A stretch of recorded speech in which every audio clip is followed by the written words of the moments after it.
ఈరోజు కథ పొట్టి పిచ్చుక కథ. అనగనగా ఒక ఊళ్ళో కొంచెమంత బ్రాహ్మణుడు ఉండేవాడు. అతడు ఎంతో కష్టపడి కొంచెమంత జొన్న చేను వేసుకున్నాడు. అది అట్లా అట్లా పెరిగి కంచెలు వేయటం మొదలుపెట్టే వరకు కొన్ని లేళ్లు వచ్చి రాత్రిళ్ళు తినవేయటం మొదలుపెట్టాయి. అవి తినిపోగా ఒకటి అర కంకి మిగిలితే మన పొట్టి పిచ్చుక వచ్చి పగలు తినేస్తూ ఉండేది.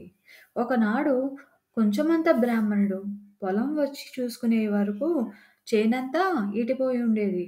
ఒకటి అర అక్కడక్కడ మిగిలిన కంకెలు పిచ్చుక తింటూ ఉంది. పాపం బ్రాహ్మణుడికి ఏడుపు వచ్చింది. కోపం వచ్చింది. ఈ పిచ్చుక పని పట్టాలి అనుకున్నాడు. బోయవాడి దగ్గరికి వెళ్ళి వల అడిగి తెచ్చుకుని ఉచ్చులేశాడు. పాపం పిచ్చుక అది తెలియకుండా వచ్చి ఉచ్చులో చిక్కుకుంది. ఇంకేం బ్రాహ్మడు ఎగిరి గంతేసి దాన్ని చంకలో పెట్టుకుని ఇంటికి బయలుదేరాడు. ఇక మన పిచ్చుక ఊరుకుంటుందా? చంకలో కూర్చునే పాటెత్తుకుంది. కొంచెమంత బ్రాహ్మణుకి గు గు గు, కొంచెమంత జొన్న చేను గు గు గు, రెండు లేళ్ళు గు గు గు, చేను కాస్త మేసాయి గు గు గు, నేను కూడా తినబోతే గు గు గు, పొట్టివాడు వచ్చాడు గు గు గు, పొంచి వంచి చూశాడు గు గు గు, నన్ను పట్టుకున్నారు గు గు గు. ఈ పాట వినే వరకు బ్రాహ్మడికి కోపం వచ్చింది. చంక బాగా బిగించాడు. హు! మన పిచ్చుక నోరు ముయ్యలేదు. మన బ్రాహ్మడు ఏం చేస్తాడు? ఊరిలోకి పోతే దీని పాట విని అంతా నవ్వుతారు.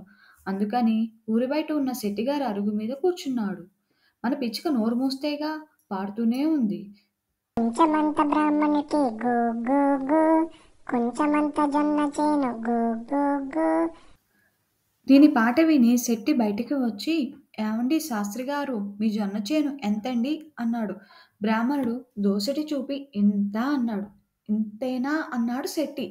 కాదు అని బ్రాహ్మణుడు రెండు అరిచేతులు కాస్త ఎడంగా తీసి ఇంత అన్నాడు. ఓసి ఇంతేనా అన్నాడు శెట్టి. అప్పుడు బ్రాహ్మణుడు కోపం వచ్చి రెండు అరిచేతులు బారచాపి ఇంత అన్నాడు. ఇంకేం చేయి తీసే వరకు మన పిచ్చుక తుర్రుమని పారిపోయి చెట్టు మీద కూర్చుని మళ్ళీ పాటెత్తుకుంది. కొంచెమంత బ్రాహ్మణుకి గు గు గు. ఇది పాడటం మళ్ళీ మొదలుపెట్టిందనుకుని బ్రాహ్మణుడు బాగా మోసపోయానే అని తను తాను తిట్టుకుంటూ ఇంటికి వెళ్ళిపోయాడు.